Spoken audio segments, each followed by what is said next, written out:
Ladies and gentlemen, thank you for being here on very short notice. I know it's almost shocking to us that we are back here 6 weeks later. It's shocking to us to be here after the events of this last weekend in Virginia. It's shocking to us to be here a day after Mayor Walsh and Governor Baker brought together the interfaith community and political leadership just across the street in front of City Hall to say that there was no space for hate in Boston. But here we are again for the second time this summer. The New England Holocaust Memorial has been desecrated after 22 years of being untouched.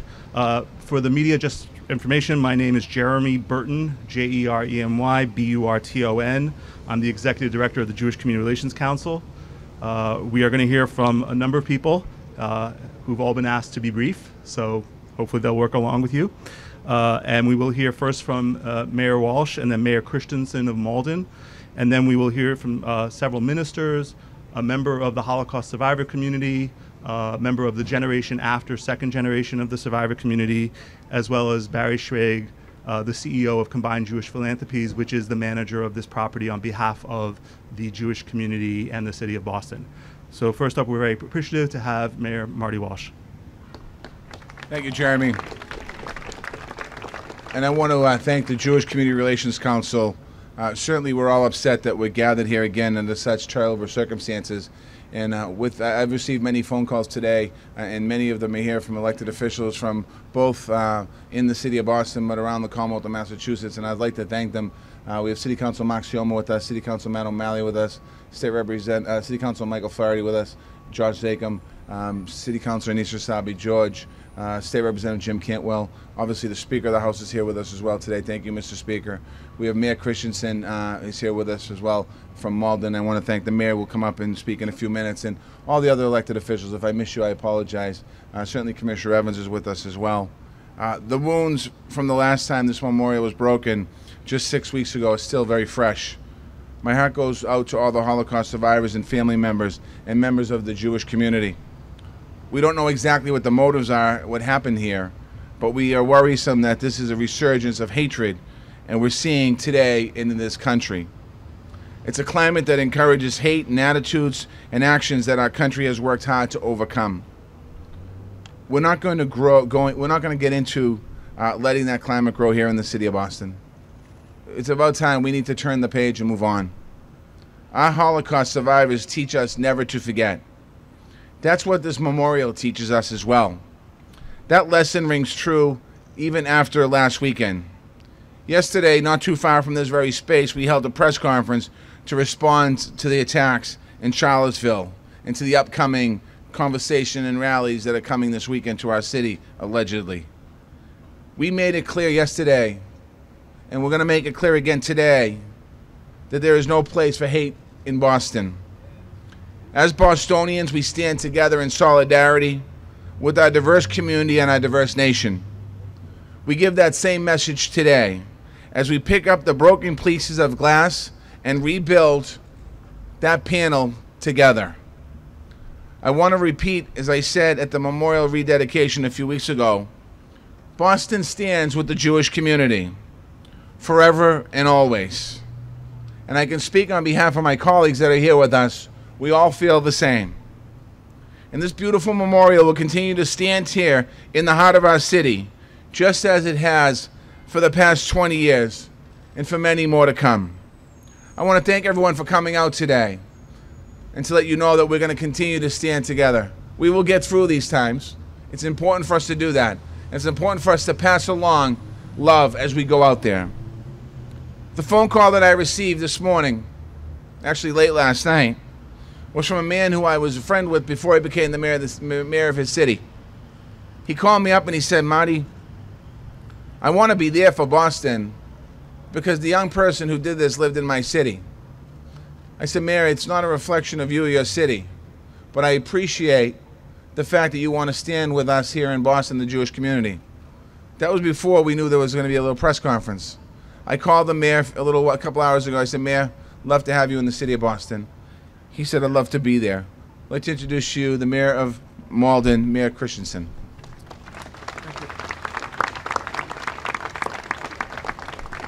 Anyone that knows me knows that I rarely leave the confines of Malden, but I will leave anywhere, anytime, any place to stand alongside Mayor Walsh, the people of Boston, JCRC, in a show of support and solidarity in denouncing all forms of racism. As you can imagine, I was completely disheartened.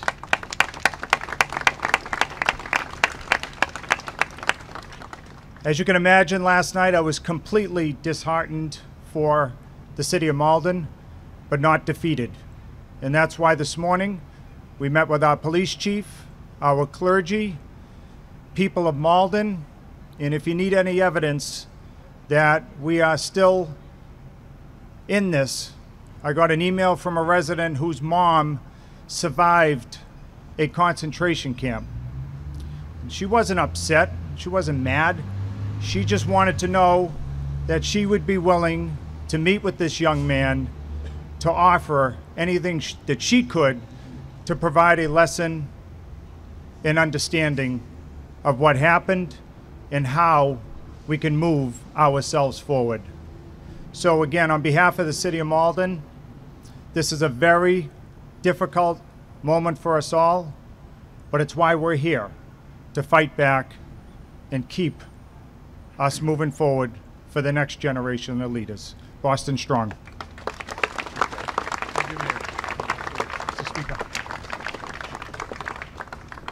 Thank you, Mr. Mayers. We have many allies, partners, and friends with us, and I'll try to acknowledge many of them, and if I forget you, please forgive me. But we want to make a particular welcome to Speaker Robert DeLeo of the State House of Representatives, who is a dear friend of the Jewish community and an incredible ally on so many issues, and we're grateful to have you here.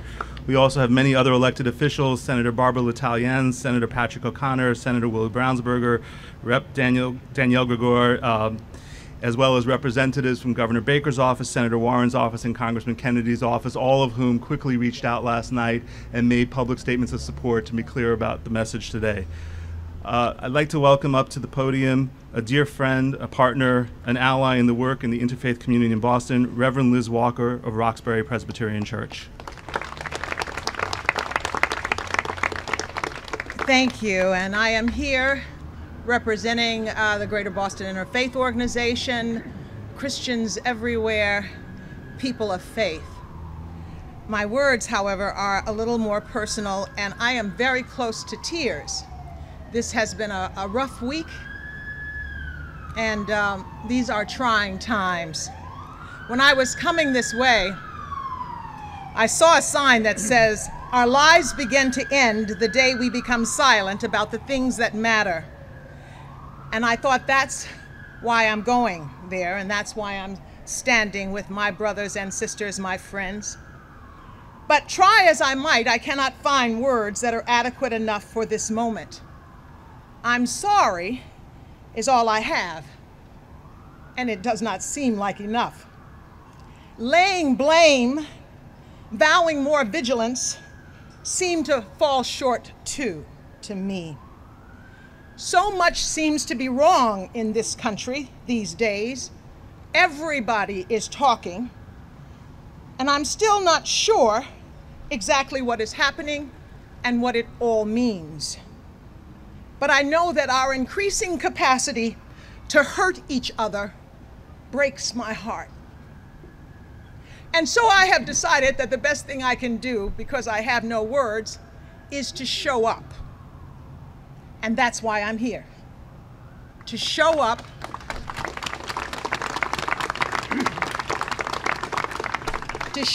in love. Wherever there is injustice, wherever there is hatred, wherever there is wrongdoing, as best I can, whenever I can, I will show up in love. And that's what I suggest that you do. We are all members of each other. The language that it is us against them is wrong. I have been all over the world, and I assure you, there is only us. And so I ask you to join me wherever these kind of heinous things happen, to show up in love. Thank you.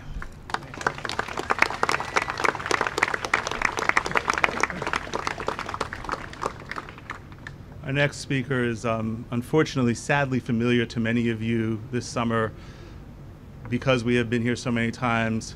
But in every curse, there is a blessing, and the curse of these tragic events that have brought us together repeatedly is the blessing of being reminded that there are survivors amongst us, those who have a story to tell, and those for whom we are the last generation to be blessed to hear their stories. So with that in mind, I'm always honored to bring up a dear friend, Israel Arbeiter.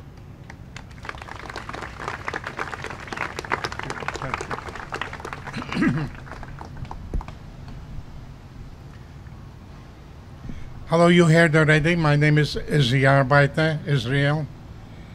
I'm here because of the pain that I am feeling today.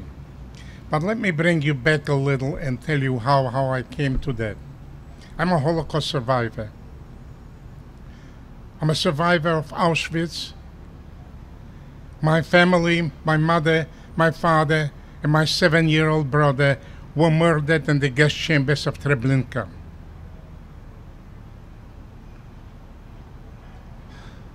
I was born in Poland.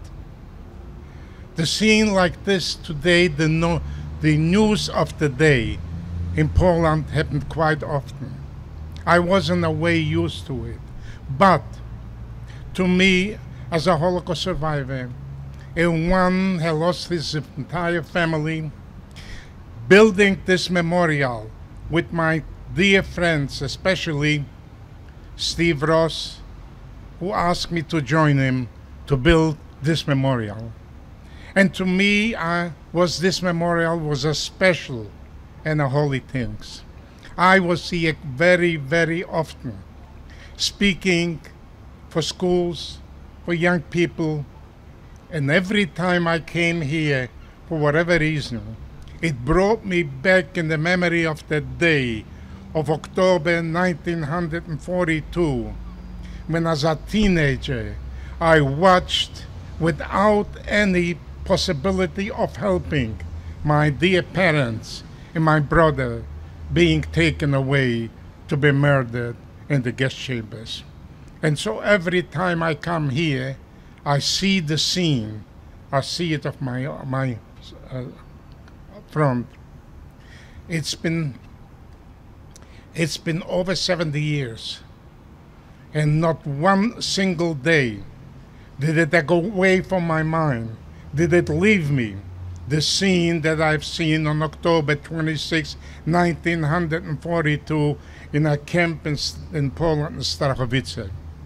And so yesterday evening, when I heard the news that the memorial has been damaged again for the second time, and we were here only a few weeks ago, of course the pain in me yesterday and today was increased. It hurt me, because just as if I would have lost a member of my family, the damage to the memorial. And being here and seeing this beautiful attendance, the people from Boston, Jewish and non-Jewish, and I see clergy that are here, that joined together, showing that we are united, that just because there are a few, I don't want to bring the name what they should have been called, that come and destroy and do damage to such a beautiful place. I had calls today and people ask me why. Why did this happen? And I asked the same thing. Why did this happen? What is the memorial, which is the memory of us, of all our people, of the losses that we had in our families. I heard this morning a young man walking by here, and he saw a lady put a bouquet of flowers, and he kicked the flowers out in the air, everything fleeing around. Why? Why? What did the flowers do to this man? Fortunate there were police, he was arrested, he was taken away.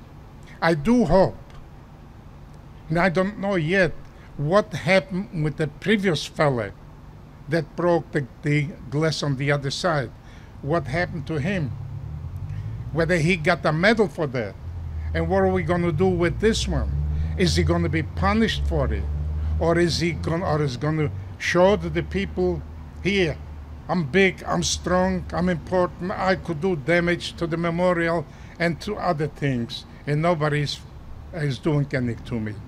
I hope and I pray that he will be held responsible, all the three of them now that are in custody, that they will be held responsible for it. The pain that we, the Holocaust survivors, are feeling and suffering because of the damage to our memorial will never go away. I took a piece of glass from the previous one and I got it in my house and I keep it there. Just one more thing. A friend of mine that came, a neighbor of mine that came with me, and he asked whether he can get a few pieces of the glass so that he can put together a menorah. And so that will keep the memory of the memorial. And I hope that we will accommodate and give him some glass. Thank you very, very much, all of you, for coming. I hope we'll meet on very happy, on better occasions, but not on occasions like that. Thank you.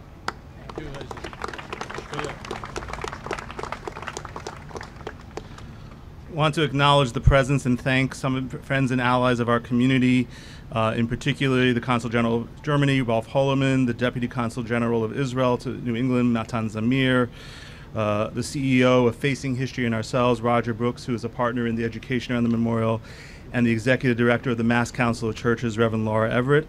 And I would like to invite up a dear partner, a close friend, and someone, sadly, we've had to stand together too many times this year in the face of so much, Sheikh Yasser Fahmy of the Islamic Society of Boston Cultural Center.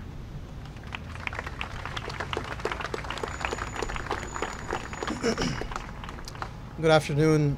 Today I join you as a representative of the Muslim community to say unequivocally, as Muslims, we stand firmly side by side with our Jewish brothers and sisters who have faced so much pain and have been the object of so much hurt over this period of time. For twice in one summer to have their sacred memorial desecrated is simply emblematic of a toxic reality that's playing out, and that we collectively as a community need to come together to stand firmly against anti-Semitism, to stand firmly together against bigotry, xenophobia, and racism.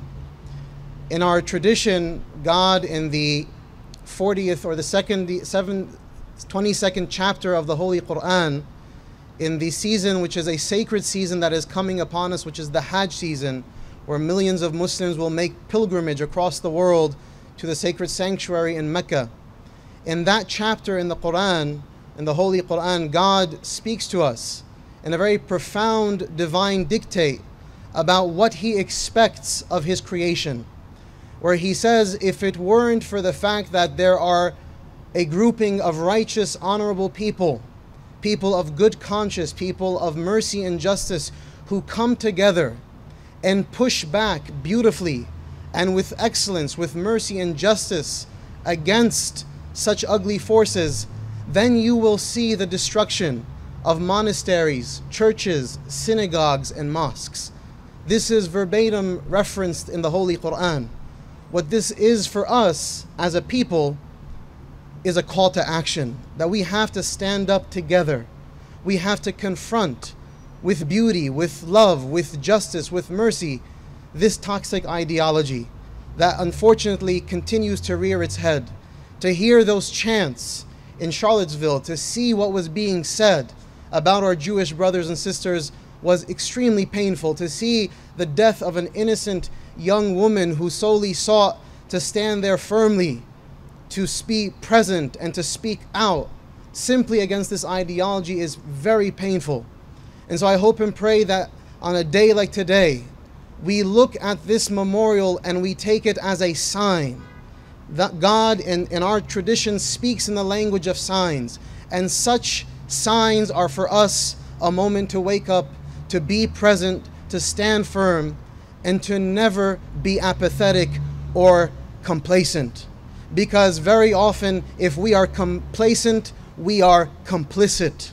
And we have to be careful to not become complicit in the face of all of the evils that we are seeing today. So I ask God to protect and honor our brothers and sisters in the Jewish community.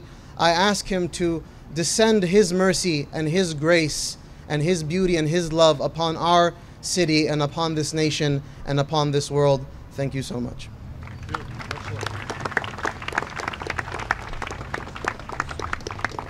Thank you, Sheikh.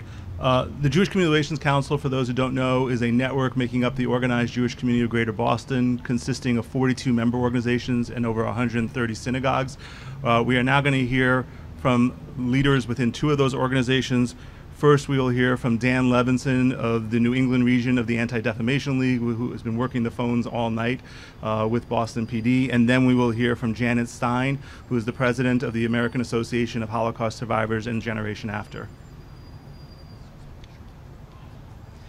Good afternoon. My name is Daniel Levinson. I'm Associate Regional Director for the ADL New England. On behalf of the Anti-Defamation League, I'd like to thank Commissioner Evans, the dedicated officers of the Boston Police Department, Mayor Walsh, and other community leaders for their quick and thorough response to this terrible incident. As many of you know, this is the second time this memorial has been the target of vandalism this summer, and it's a heartbreaking thing to see what's taken place here. Whatever the motivation, the violation of this sacred place of memorial is an affront to the victims of the Holocaust who are memorialized here, and a painful reminder to survivors, their families, and all of us that even sacred places, such as the one behind me, are not immune to violation. Although we're here for an awful reason, it's encouraging to see so many people standing here together today in the face of this, to send the message that our community is a place of inclusion and understanding, and that our community is not a place that will tolerate this kind of hate or the desecration of sacred places. Thank you.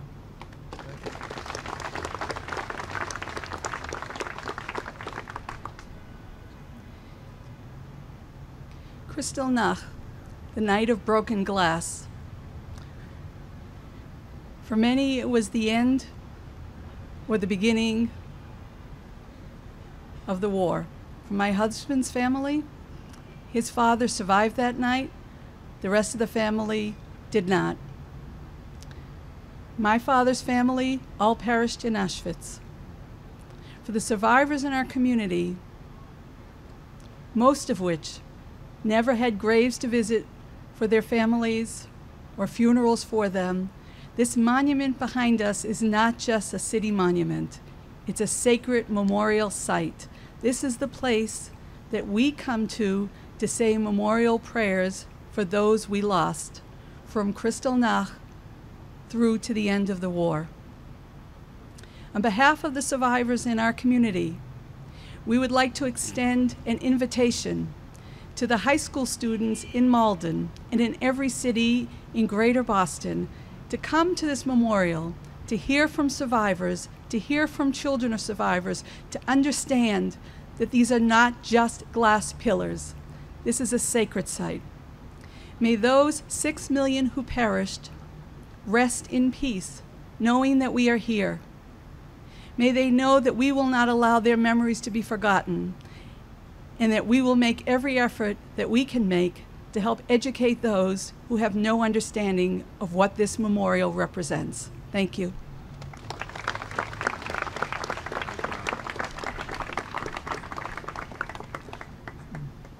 Barry Schrage is the president of the Combined Jewish Philanthropies of Greater Boston, and CJP is the steward of the New England Holocaust Memorial, charged with its upkeep, maintenance, and the general management of this site.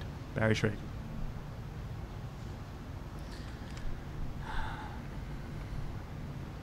How can this be? How can this be? How can this be in this country, in this city, so near to the graves of patriots who fought for freedom and for liberty in this country, in this place? How can this be? It surpasses any possibility of understanding, and yet it's so important for people to understand what this is. I was honored to be at the funeral of an amazing person yesterday. His name was Max Michelson. What did Max Michelson stand for? He was 91. He was a Holocaust survivor. Every day of the last years of his life, he spoke about the Holocaust, but not just that. He was one of the architects of the Jewish Family Service of Metro West effort to save and feed and help Syrian refugees. For him, that was the meaning of the Holocaust, to never forget the powerless, to never forget people who were oppressed. This is the story of the Jewish people. This is why we're here. In the book of Genesis, it says that God says of Abraham and Sarah, I have loved them because they will teach their children and their grandchildren to follow the way of God by doing justice and righteousness. Justice and righteousness. So what does this stand for? And what did we see over the weekend in Charlottesville? And what do we have to think about this? When we see those clownish figures in their Nazi uniforms, pretending to be human, pretending to be something more than they are, pretending to be important, it's important to remember what that represents. This reminds us. Mr. Michelson reminds us, Izzy reminds us of what this represents. It represents bodies stacked like cordwood. It represents 1.5 million dead children. It represents the ultimate outcome of evil. These things are not a joke. Taking them seriously is essential. Fighting hate and evil is essential. Our Bible tells us to choose life, not death. The word Nazi is the representation of death, not just for us, but for civilization, for humanity, for racial justice, for all the things that we value the most. And if we allow it to get by us without identifying it as evil, then we are culpable. And our future, and our children's future, and our grandchildren's future will all be compromised by our failure to speak up and stand up from the top to the bottom. So we have to ask, where is the Franklin Roosevelt who led our country against Nazism? Where is our president? Where is the condemnation of evil?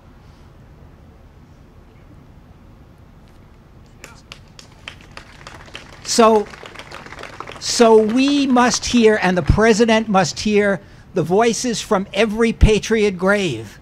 It must hear the voices of those boys who died on Omaha Beach.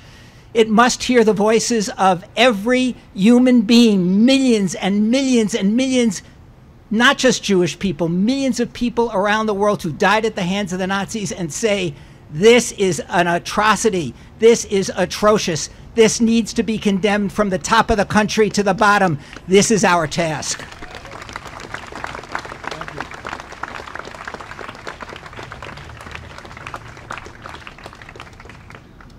We will conclude with a traditional prayer of the Jewish community that is said at sites of memorial, to be led by Rabbi Moshe Waldox of Temple Beth Zion in Brookline. Before Rabbi Waldox comes up, I just want to remind people that to learn more about the New England Holocaust Memorial, what the design is about, why it is here, the history of it, and the educational programs connected to it, as well as to donate to support the rebuilding, the repair, and the maintenance and the education programs connected with the site, you can visit nehm.org. nehm.org. Rabbi Waldox. I'm honored to be here. I'm a child of survivors. Lost over 100 members of extended family. They live as a phantom family in my mind. But I want to congratulate all of us because we're fulfilling a mitzvah, a good deed, but more importantly, a commandment. In Leviticus 19, we're told, do not stand idly by the blood of your neighbor. And I think I echo what Barry Schrage said. Our patriots, those who founded this country, George Washington, in a famous letter to the Newport congregation in 1790, says, to bigotry, no sanction. And that surely should be, if you were, our slogan. The memorial prayer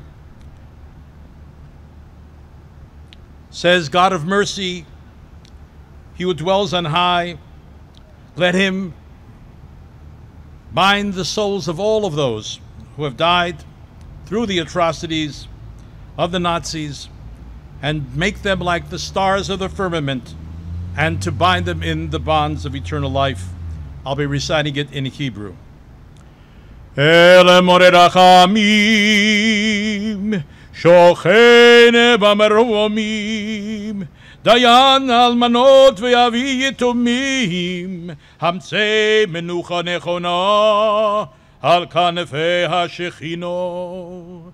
במעלות קדושים ודורים, כזוהר הרקיע מירים ומסירים, לנשמות 6 המיליונים אחינו ואחיותינו, רבבות רבבות בני ישראל הנושים, נושים וטף, שנהרגו, שנשחטו, שנשרפו, שנחלקו, שנטבעו, ושנחברו חיים, ושהומתו בכל מיני מיתות משונות בידי הנאצים ועוזריהם, ימח שמם, שכל